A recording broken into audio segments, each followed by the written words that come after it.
Hallo al julle mooi mense, hoe gaan dit vandag met julle almal? Ek hoop julle gaan dit 'n fantastiese dag gehad sover. My naam is Olga en welkom by my kanaal.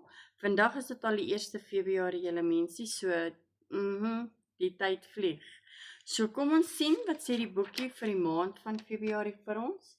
En dit is die versie is Johannes 8 vers 12 en hier so staan: Verder, by 'n ander geleentheid het Jesus vir die mens gesê: Ek is die lig vir die mensdom.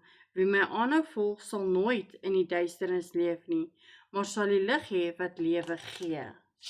En dan die twee versies wat ons vandag moet lees, nie twee versies nie, maar twee verse, so dit is nie, julle sal verstaan.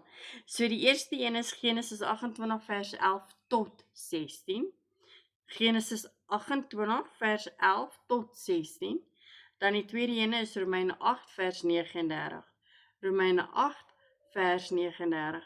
So kry julle Bybels en dan spring ons in en dan lees ons almal gou-gou saam.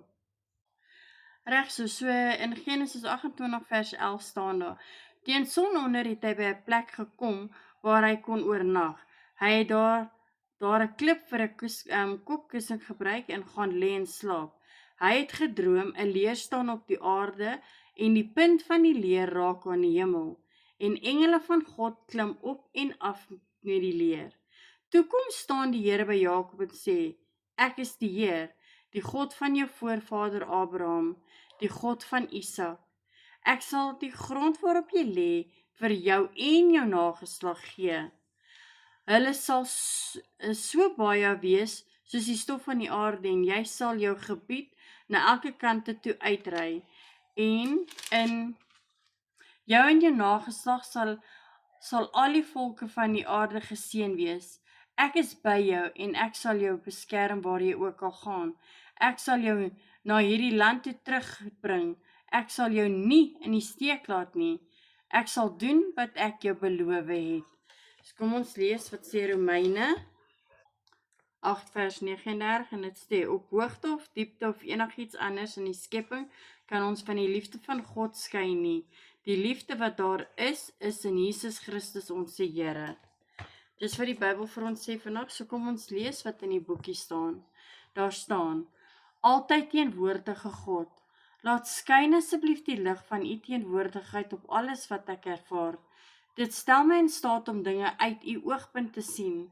Help my om bewus te wees van u in elke situasie waarin ek my bevind.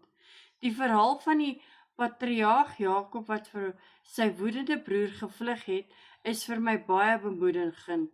Ek het in 'n skynbare verlate plek aan die slaap geraak met 'n klip vir 'n kussing, maar nadat hy gedroom het van die hemel en van engele en van u beloftes, het hy wakker geword en gesê: So waar, die Here is op hierdie plek en ek het dit nie eers geweet nie. Ek is bly Jakob se wonderlike ontdekking was nie net vir sy onthaalwe nie, maar ook vir elkeen wat u graag beter wil leer ken, en dit sluit my ook in. Here, mag ek asseblief al meer ervaar wat u by my is, ongeag waar ek is of wat met my gebeur. Wanneer ek ver van u af voel, sal u my asseblief herinner dat u by my op hierdie plek. Baie dankie dat hoegenaamd niks daarbo of onder in die diepte van elders in die skepping my ooit sal kan skei van die liefdevolle teenwoordigheid nie.